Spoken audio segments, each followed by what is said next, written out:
Righto. So, one of the things that people get confused with in this topic is Ohm's law, and a lot of the internet will actually say that R is equal to V over I is Ohm's law, or maybe they'll say that voltage is equal to current times resistance, and they'll say this is Ohm's law.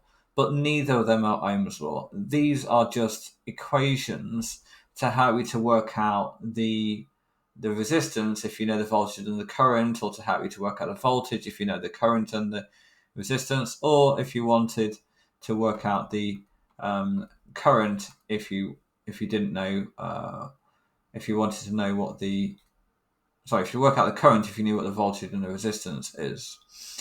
These are all just rearrangements of the same equation. They're not Ohm's law though. So what is Ohm's law? Well, Ohm's law, and we'll do this in blue. So what is Ohm's law? Let's have a definition of Ohm's law.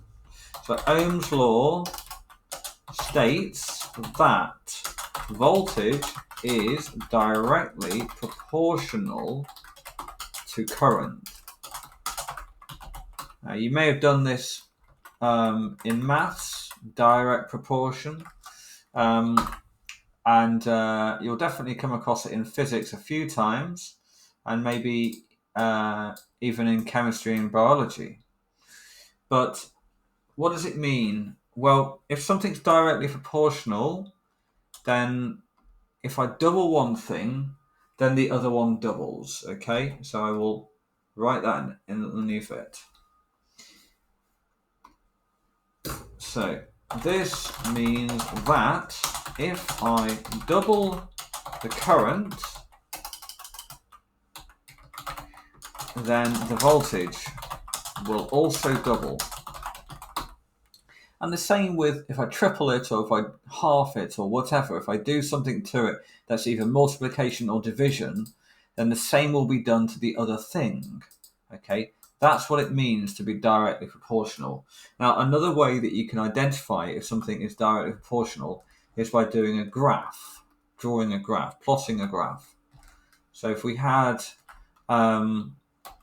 voltage down here, so if we change the voltage, that's my independent variable, and we measure the current, I'm going to just write current like that, and then turn it on its side. So if we change the voltage and we measure the current, what we would find is we would get a straight line without an arrowhead, and it would go through the origin. Okay, it would go through this point here. That's what you'd get if it's directly proportional. The other thing about Ohm's law, I just said Ohm's, it doesn't say Ohm's law. Ohm's law.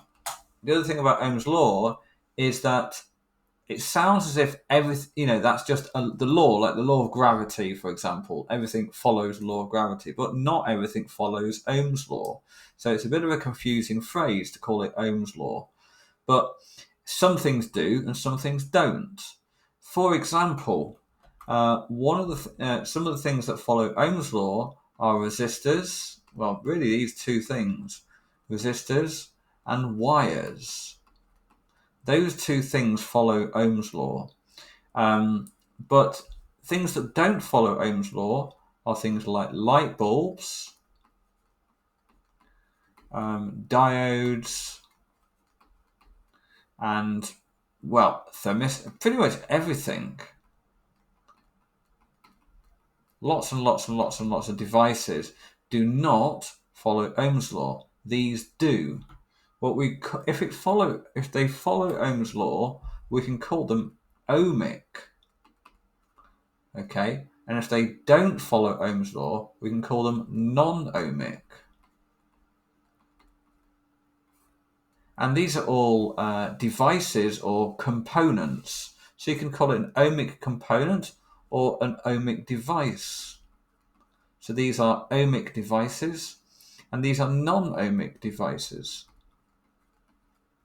So if we were to look at the graph of, what would happen if I change the voltage across a light bulb and measured the current going through it, we would not get a straight line.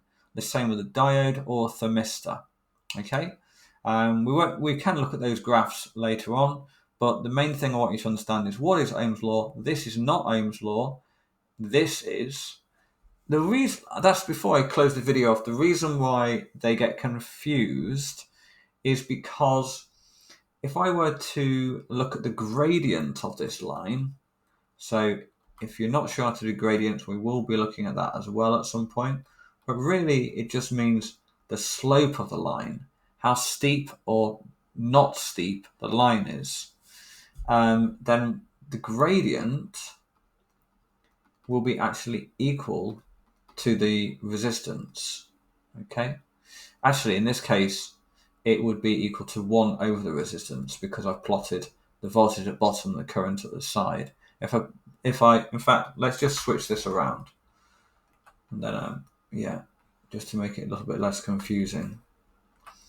Still get a straight line, still be exactly the same, but now the gradient would, in fact, the